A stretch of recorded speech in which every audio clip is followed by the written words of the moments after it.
It really was not about coming back to a theme park. It was actually coming back for Lego. And I had never worked on a brand that was so powerful. What is Legoland going to look like 10, 15, 20 years from now? Well, my plan is that Franceen Gonzales, president of Legoland Florida Resort, with 35 years of trailblazing experience. you go to Disney for princesses and you go to Universal for storylines, but you come to Legoland to play, and that's so different. What's your favorite secret detail in the park? There's a lot of little secret places. One of the best, and not a lot of people know, is the Really cool. It's unbelievable. The job is life or death. Completely different type of team dynamics are needed. What are the traits leaders need to get good at? For me,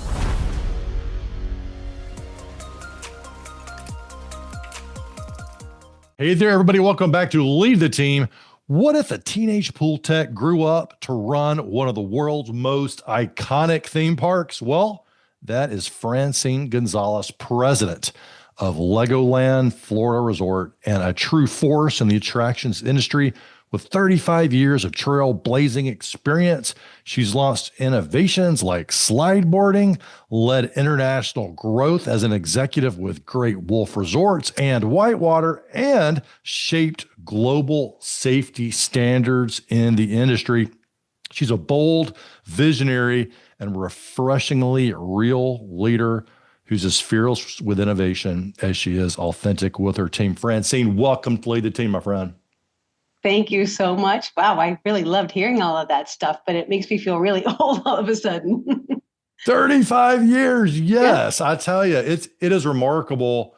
And I had so much fun, not just learning about your background, but also learning about the industry and how many changes it's gone through. And I think people are going to be really surprised at, what it takes to run, lead, and cast a bold vision in this area. But let's start this out with something maybe a little bit more unexpected. When did you learn about leadership through failure?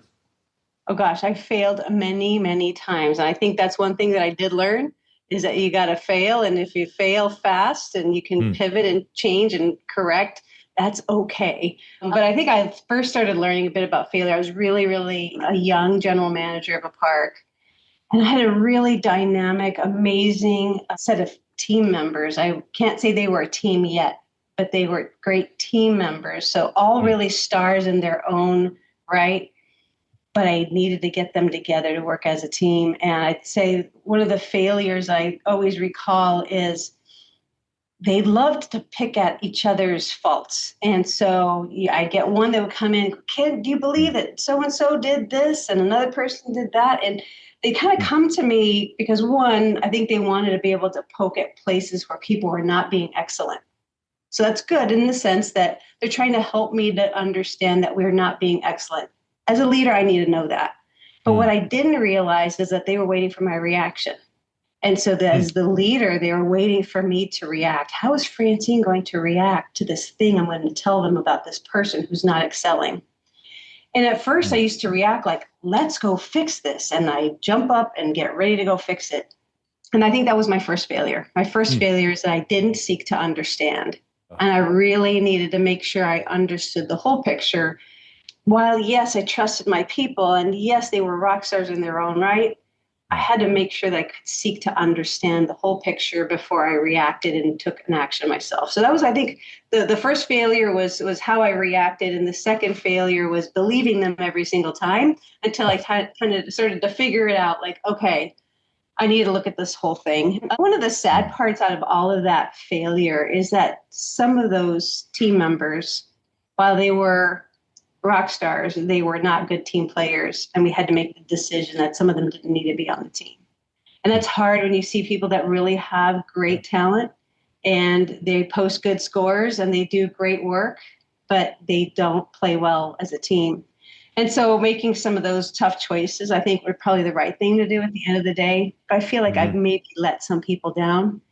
I maybe could have actually made those people better if I'd known a little bit more back then. But truly, I think that the outcome was the right outcome, and that was we had great teams. Well, look at your background, and that seek to understand can be so hard to do when you have the curse of knowledge because you grew up in the industry, And I want to, get into those early days a little bit more in a second, but leaders listening, I mean, it's so important to realize that you may not really know what the real problem is, and your knee-jerk reaction might be, well, I know I've seen this before. And you go out there and you solve it. You spend your own time, your money, your resources, and maybe you even prevent the learning from the people that have the problem that could learn a heck of a lot by going to solve it themselves. Absolutely. Absolutely. You become a firefighter at that point, and you're spending all your time fighting the fire rather than going and spending your time on preventing the fire by letting people learn from those experiences. You mentioned in that example that you had a bunch of team members, but they weren't really a team yet. What do you like what's one of your favorite approaches or strategies to take a bunch of team members and make them a team? I can imagine in the theme park world, you could get pretty creative, but it might be maybe like trust falls or off a water slide or something. It's kind of funny, the trust fall thing. I was just in a meeting, we were talking about building trust, and we were talking about building vulnerable trust. And that vulnerable trust is very different. And it's not just, hey, do the trust fall, let me just fall back and let's see if I catch you kind of a thing. It's really about how can you be vulnerable with each other to the point where you can share some of your closest, most personal information and personal pieces because you trust your team members around you. I think that was not so much that was a strategy, but that was the outcome. The outcome was if I knew that group could be so tight that they would trust each other with their personal information, or if they ran into a challenge that they could call on each other, that's where I knew we were getting to that vulnerable trust. And so there's a lot of places where you look at trust and you think that it's there on the surface. It seems like it's there, but it's not. So one of the strategies I use, and it doesn't mean that this is what always works in every scenario, is actually listen to how people talk. And I'm looking for not what is being said, but what's not being said in that. What I'm finding is that oftentimes I don't hear positivity.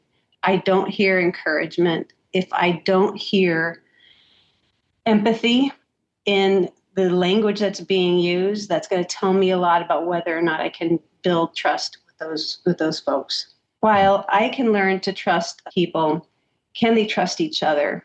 And I find that if I'm not hearing those words of empathy, that's going to be harder to build. Doesn't mean you can't build it. Do you have an example of a time when that was really helpful? Like maybe the group didn't trust each other, maybe it was the other group, or maybe another one of the transformations that you've been involved in, and you entered and you're like, you know what? The warning bells are going off. They're not working together. They don't trust each other. And you were able to foster that. And what kind of outcome did you get? Yeah, and thankfully that was a while back, but I was able to see it, and I was able to see it by accident. It was being on a phone call, and there's a whole bunch of people on the call, and a whole bunch of people dropped off the call by accident. This was back in the day when conference calls were a little bit not always the norm, and a couple of people dropped off of the call accidentally. And some people thought I had dropped off the call because I just didn't say anything. At that time, you couldn't see everybody's names. Yes, I remember those days. Yeah, all I wanted to do was listen. What was the conversation going to be like if they didn't think they were on the call? And right away, I could see there were certain people that dropped right into negativity, dropped right into talking about other people, dropped right into gossip. And as soon as I heard that, I knew exactly where I needed to do my work. And I think it's that sense of it's subterfuge, and people don't see it that way. When they're doing it, they don't actually understand that is subterfuge. And that really takes away from the team. Fast forward, some of those people just didn't make it on the team. That kind of element just cannot be part of the culture, because if it is, you will never get there. So really it is about how are people talking about others when they're not present. That tells me a whole lot. Yeah, I love that. It reminds me of the Stephen Covey quote about honoring the absent. Right. Okay. Right. Yeah, I understand from what that you're a Seven Habits fan. I total Seven Habits fan. I was Okay. really lucky. I worked for a company, and the owners, it was a family-owned company, but it was a corporation. There was 10 parks, and the owner would actually take all of the general managers and send them through professional training. We went through a whole series of conferences, and the Seven Habits was just part of our repertoire. That was the first thing that we actually had to listen to. And it was really good because it wasn't just listen to this CD or read the book. It was discussion, and it was discussion within our organization about how we actually apply those things. And not a lot of leaders are willing to do that. It takes time. It takes time, but that I learned very early that was going to pay back and pay forward in many, many ways. So just to sort of rewind that a little bit, it's something like you maintain the loyalty of those that are present by honoring those that are absent. So in other words, 100%. When you talk negatively or badly or poorly about someone that's not there, you lose the trust of the group. And because they're wondering, they're wondering, what are they saying about me as soon as I walk out of the room? Right. And so you got an accidental moment of transparency from the team. And you're like, okay, I see really what's happening here. Because when the boss is in the room, people always are going to act differently. And I know bosses strive, the presidents strive, for great relationships. I understand my people, but they're going to act differently, at least somewhat, when you're in the room. And it really reveals a lot. It's like the culture is what happens when you're not there, how they interact with each other.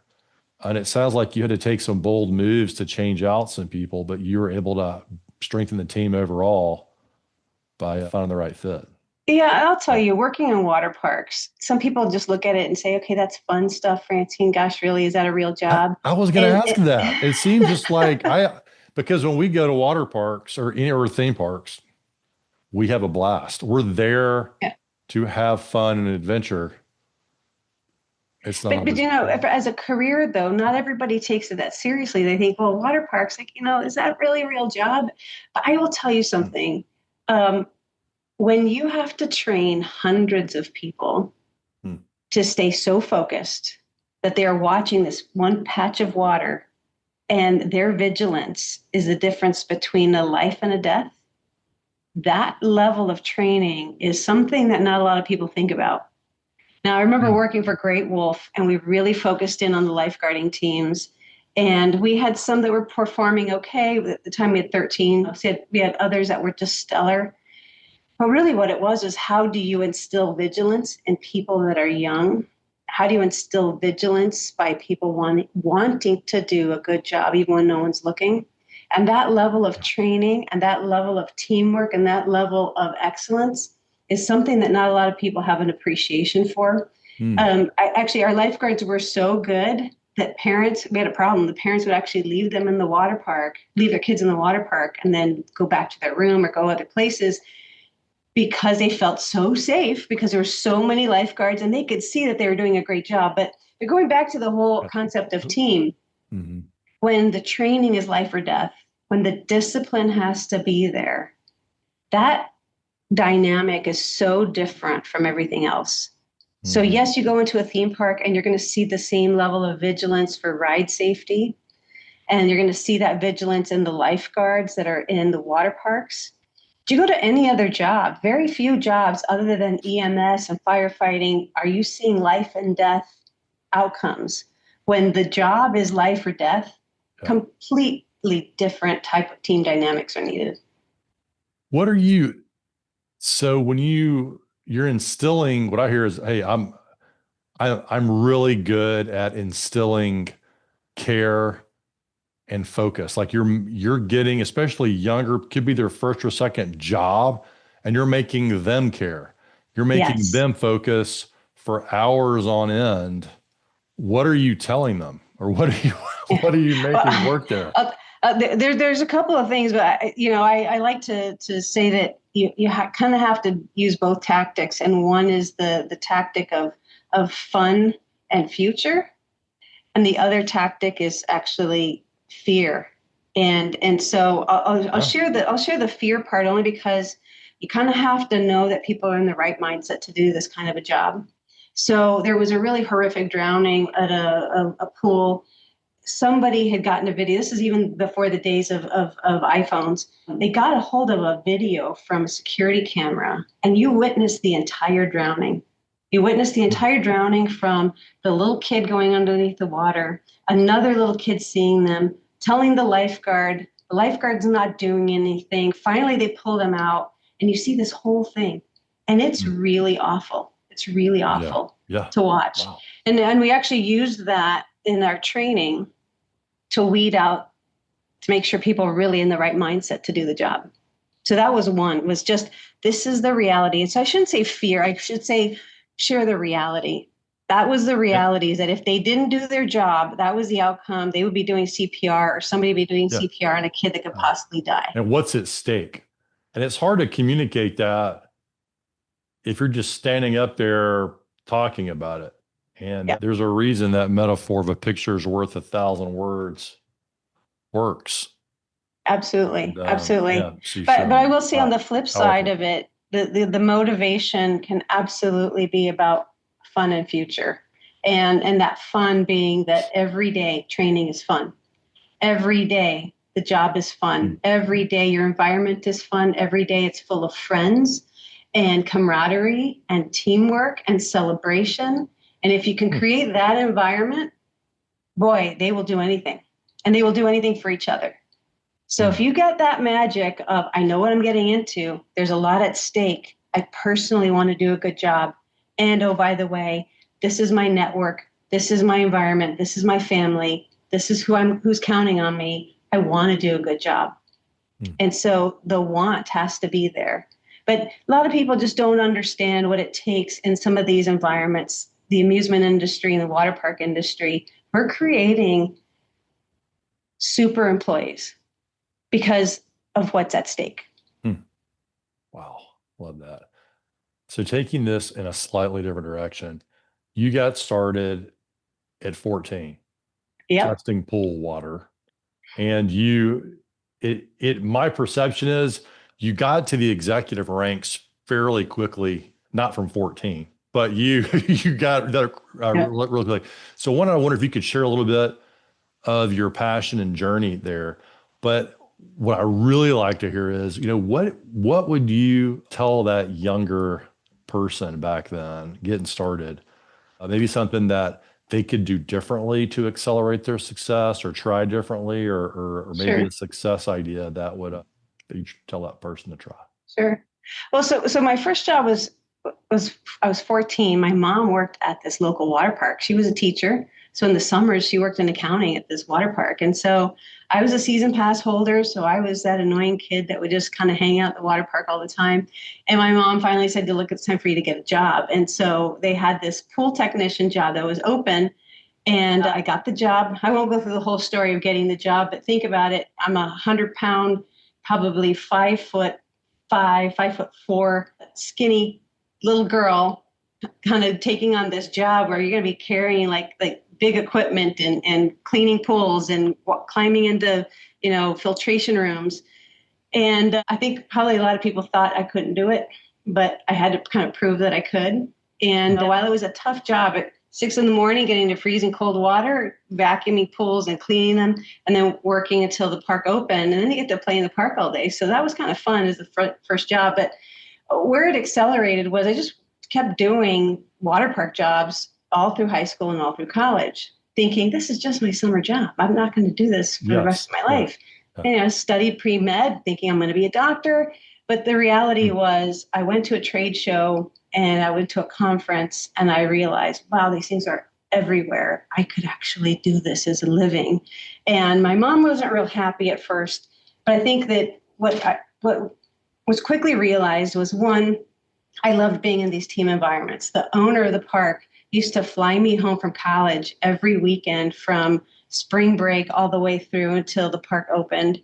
And so here I was going from San Francisco to El Paso, Texas every weekend and working all weekend. And I was almost carrying a full-time job and going to college. And I can't say my grades were the best, but it was a lot of fun because I was the director of operations. So that is very kind of unorthodox, but I loved it.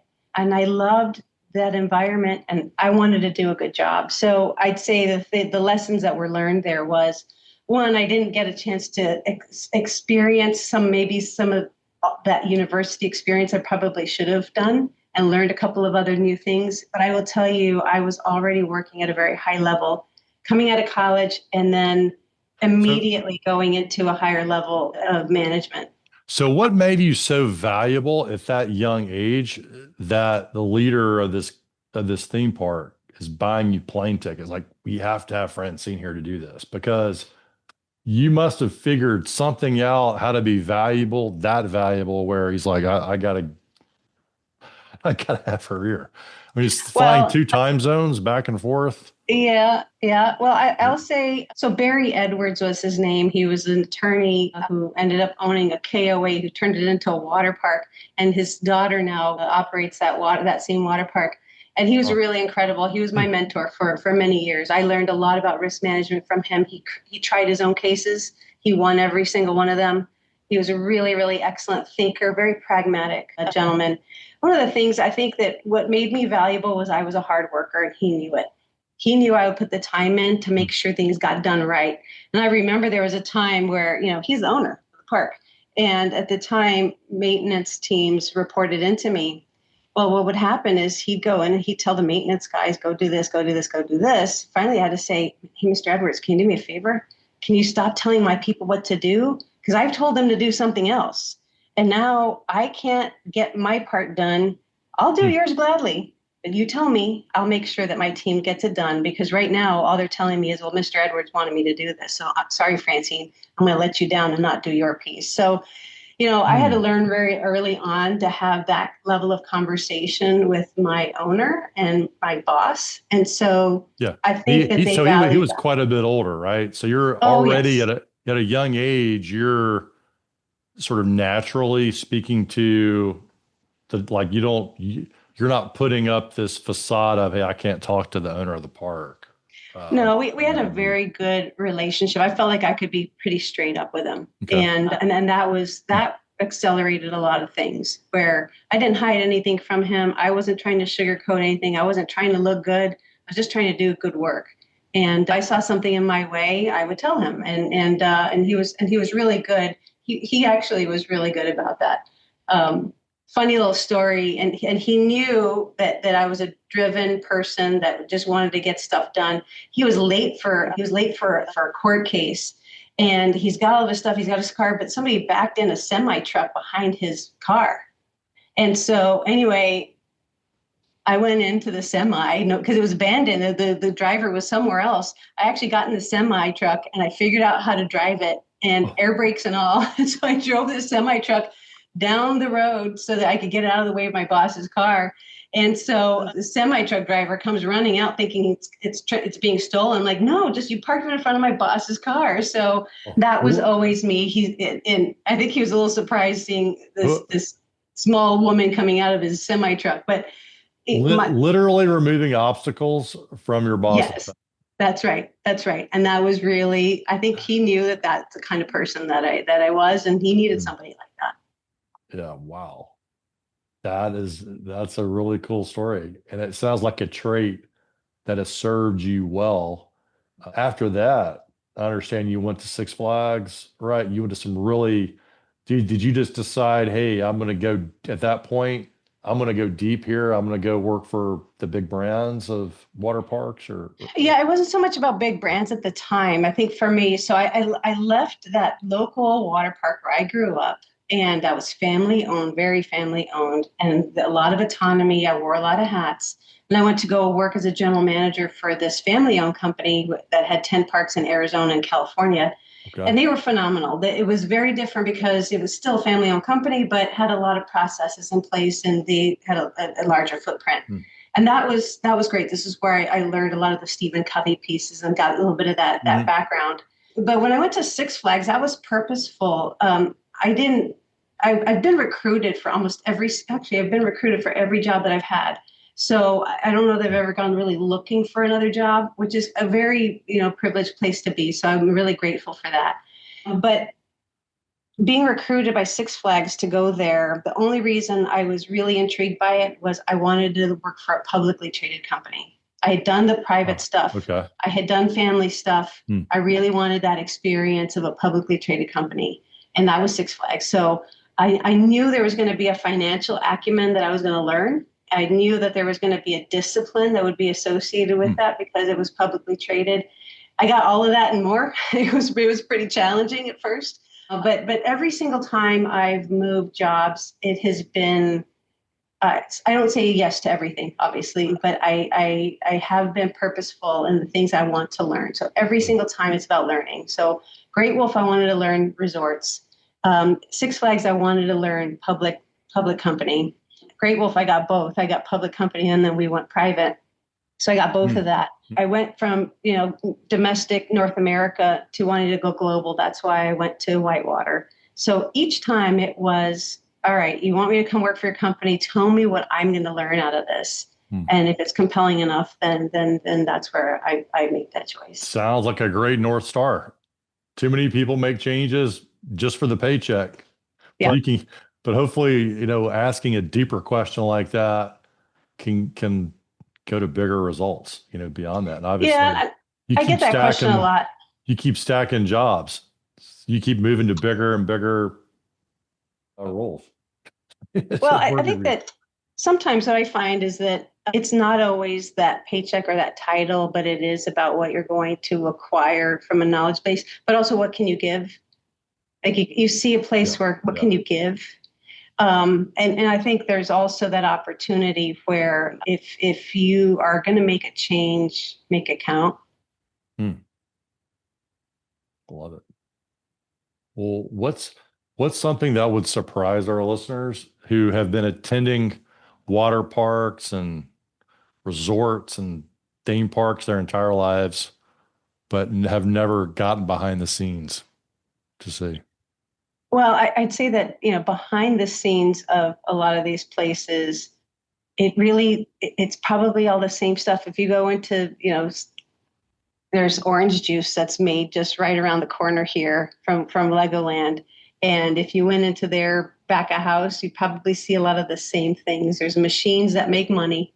I think the difference is that the machines that we have can hurt people if you don't take good care of them. So I think that's one thing, is that behind all of these wonderful machines that have been innovated and created and are spectacular experiences, there are people who care a lot about keeping guests safe, keeping employees safe, and keeping the machine running. And that takes people. I've seen a lot of changes in this industry over time. It's gone through this evolution from a whole bunch of privately owned parks to then corporatization, where they all consolidated, were purchased by a few companies, and then they all got sold off again, depending on what's happening in the markets, depending on what's happening in real estate, and then they consolidate again. We're seeing that right now. In between all of that expansion and contraction, or handover and change, there's always people in the middle of that. And I feel like every single time that there's a transformation, or there's a change of ownership, or there's a change of leadership, the people can either prosper or they can suffer. And I think we all have to be very, very, as leaders, we all have to be very, very mindful of what is the impact to the people. Yes, you're looking at the impact to the bottom line. Yes, you're looking at the impact to the share value.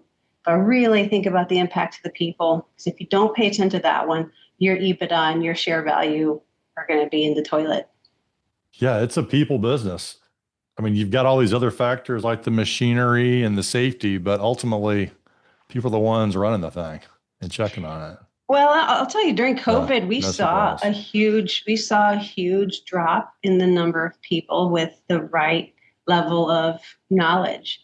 So during COVID, all the parks closed, and a whole bunch of people left the industry, and either they never went back to the industry, or they aged out and said, no, it's not worth it. Or they changed industries altogether. And we know this. We know that we were seeing big shifts. I was working for a manufacturer at the time. All of our customers, all of our points of contact were all changing. And so when we saw that, we were very worried that, are they going to have enough knowledge about those rides and attractions to make sure that they can operate? And so So yeah, I think that anytime you have some of these big shifts, you have to be kind of mindful of knowledge base and the technology is going to change, but you really need to have the people with the aptitude to be able to operate those things. One of the things you're known for is transformation and really righting the ship, everywhere you've been. And I'm curious, what are the traits and or the hard conversations that you believe leaders need to get good at to make that happen? Well, now that I've gone through a few of these, I think what I'm finding more and more, and I can't blame technology and I can't blame social media, I can't blame any of those things, but all of them put together are affecting culturally what's happening with people and their ability to have very transparent, open conversations with each other one on one. We hide behind the text. Texting? Are you alluding to texting? Yeah. I'm just going to text them and see if they can see through my text to understand what I'm trying to say. Yes. Yeah, and I think sometimes you're getting so used to exchanging information through text, WhatsApp, iMessage, whatever it may be. You get so used to exchanging in these little snippets, and that's fine for a lot of stuff to get stuff done. But when you're having to have a conversation about performance, or having a conversation about results, or having a conversation about goals, those have to be done face to face. And a lot of times people don't know how to do that.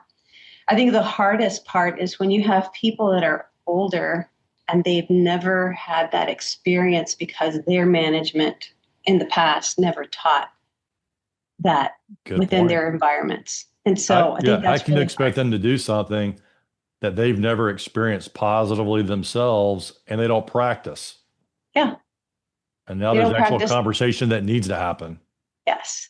Yes. And it can be a silly thing like, are you wearing your badge? So we always wear our little Lego badges. In fact, I can show you, I've got a whole collection. But those are simple things that where you just need to be able to say, because that's a brand standard. So you want to be able to say something about it.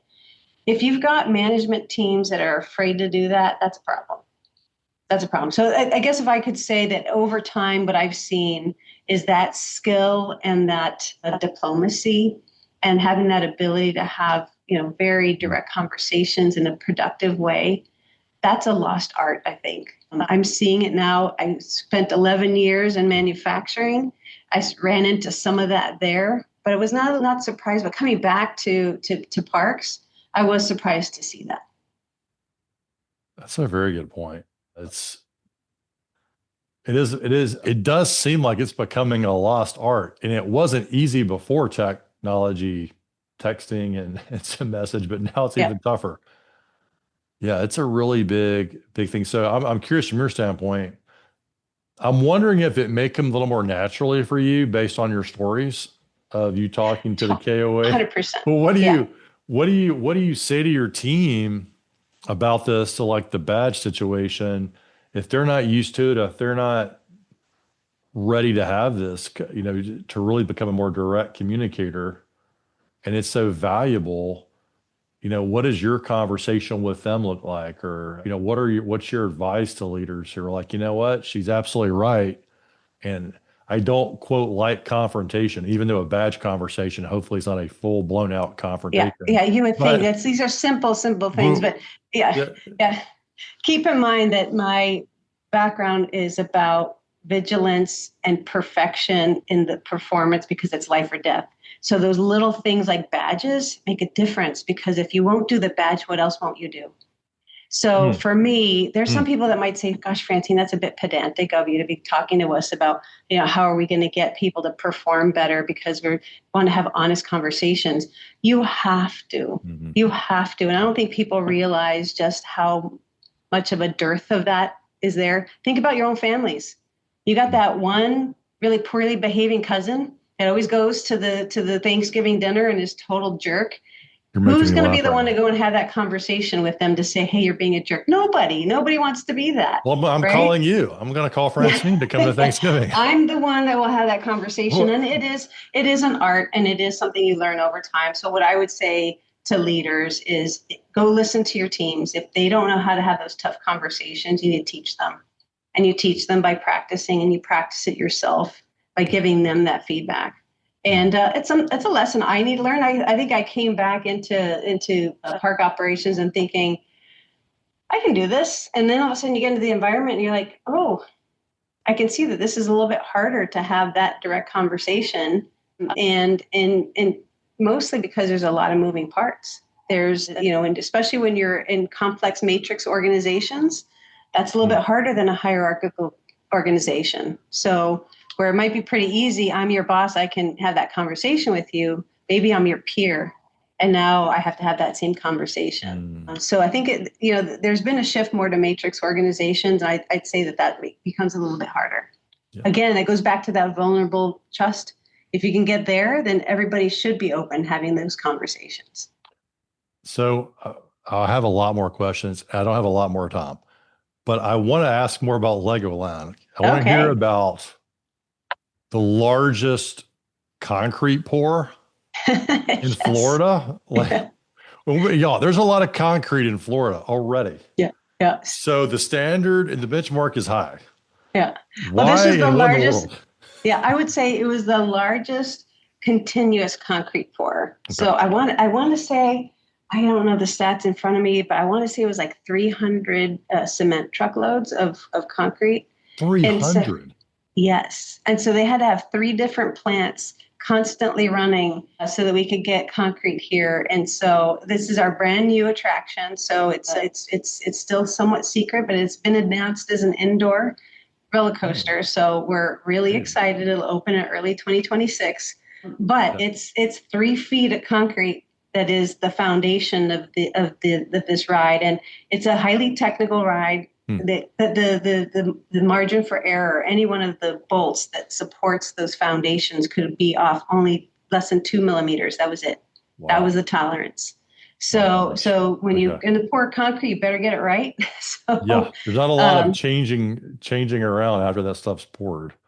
Yeah, so it was really impressive. I was super excited about it, but I geek out on stuff like that. So but we're super excited about that ride. Well, I was imagining, and as you brought up, so like we had our driveway poured, and the big truck comes and it's spinning constantly, right? The back of it, because it doesn't want the concrete to harden. Yeah. I'm assuming you had 300. Maybe you had the same truck periodically come back. I don't know, but you had a lot of these things turning all the time. Yes. And you can see the big arms that'll come in and pour. We've got some really great video of that. So I'll send that your way. Well, it's only apropos that Legoland, the headquarters of Legos, is building cool stuff. I'm assuming that you don't have concrete Legos at this point. No. But you're good at building stuff. Yes.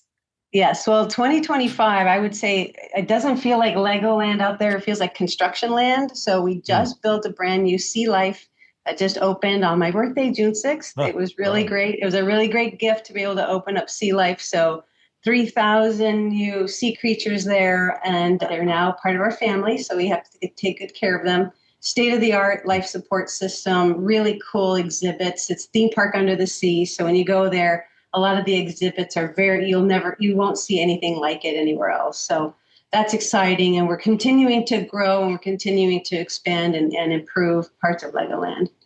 So we had a previous conversation about the hidden gems of Legoland. I know that's one of your favorites, but what's your favorite secret detail in the park? And what does it say about the culture that you're building?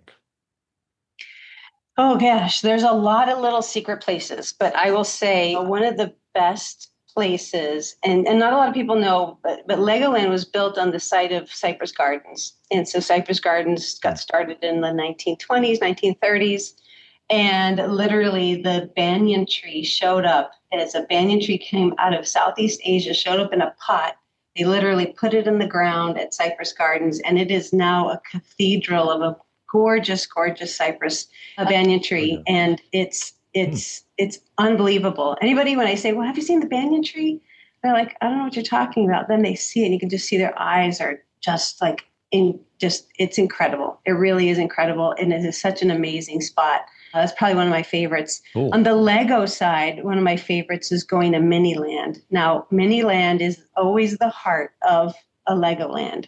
And what people don't always know is that the buildings there are not the same at every single Legoland. Every single one has something different. We have Hmm. a whole section of just Florida stuff.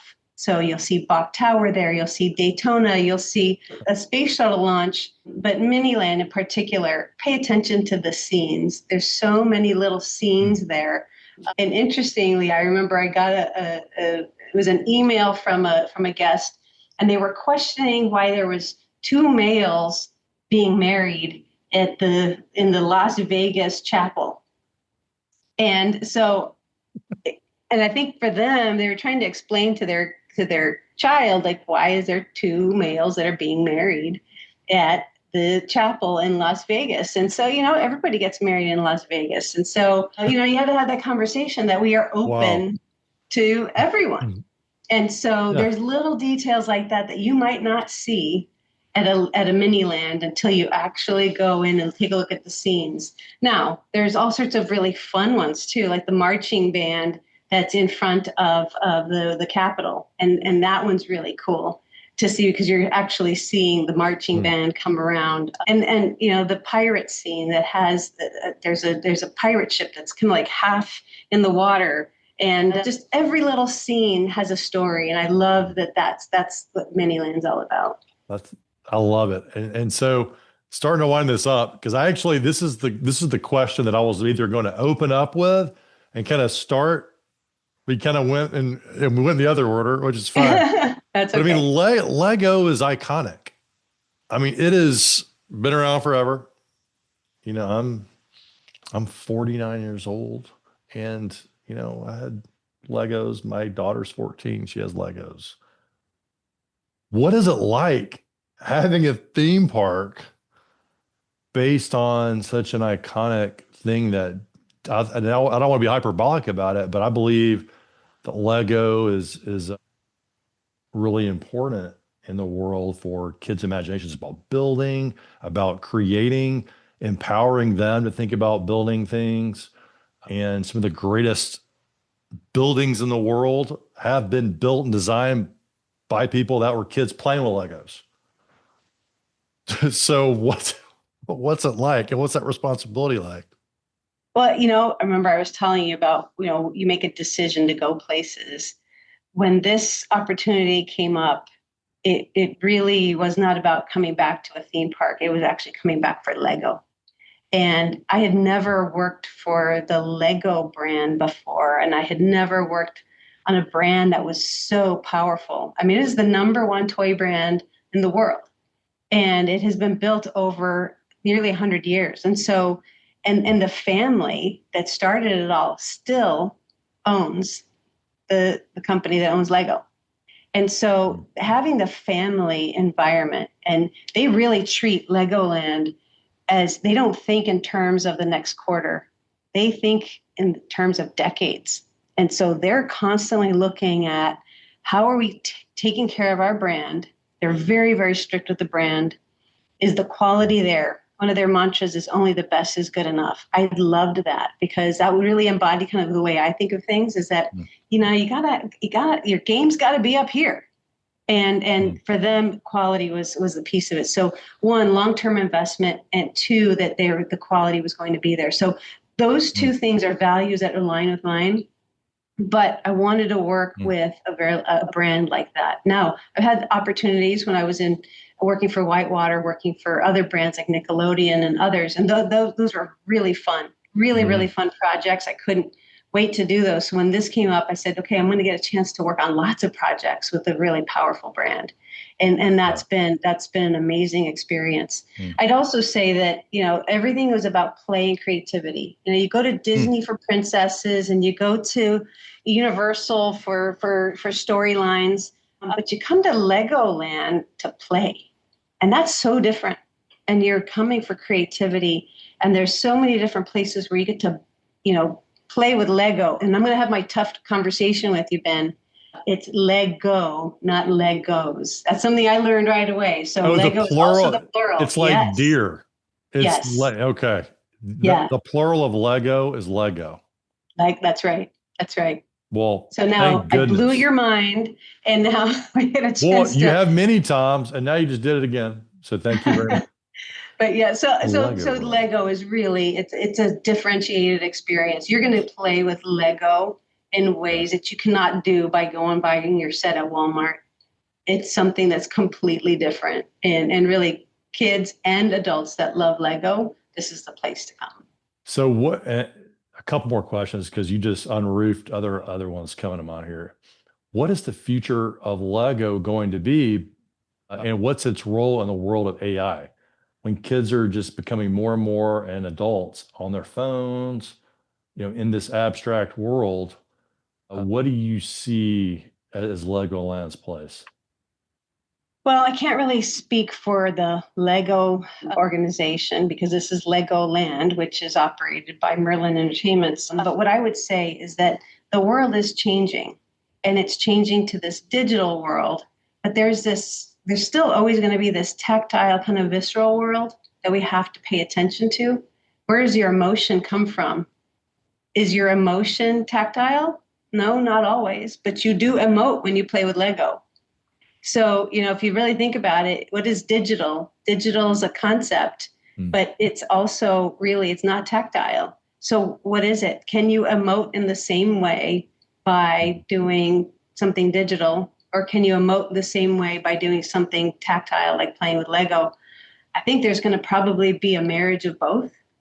And you're already starting to see it. There's Lego masters that are actually designing spectacular creations. Oftentimes they're designing digitally and then they're building tactily. Hmm. So if you really think about it, I think there's going to probably be a marriage. A very happy marriage, it sounds like. I Yes. can see it. And so what is Legoland going to look like 10, 15, 20 years from now? Well, my plan is that I will transform it into something really, really spectacular, along with all my other colleagues. But I would say one of the things I liked about this property is the history of Cypress Gardens. It's a lush, Hmm. gorgeous, beautiful space. It sits right on the lake. And when I walk around a lot, I've been to thousands of parks all over the world, thousands. And it doesn't matter what continent, maybe except for Antarctica. I've been to parks, and very rarely do they have the richness of landscape that is a natural setting where it feels like they put the park into nature versus putting nature into a park.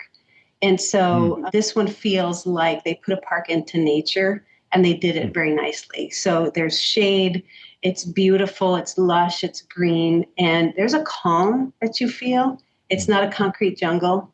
And it's really an experience because it's not just about standing in line for a ride. In fact, a lot of people don't come here for the rides, they come here for the play experience and they come for the environment. It's just really, really beautiful. So that, I think that's so going back into 10 years from now, we will probably have expanded. We will probably have replaced a lot of stuff. But I think by and large, the bones will still be there. It'll still be about Lego. It'll still be about beauty. It'll still be about family. Hmm. Well, that's how you lead the team, everybody. Francine, thank you for coming on the show today. It was a fun one. Good. I had a great time. Thanks so much.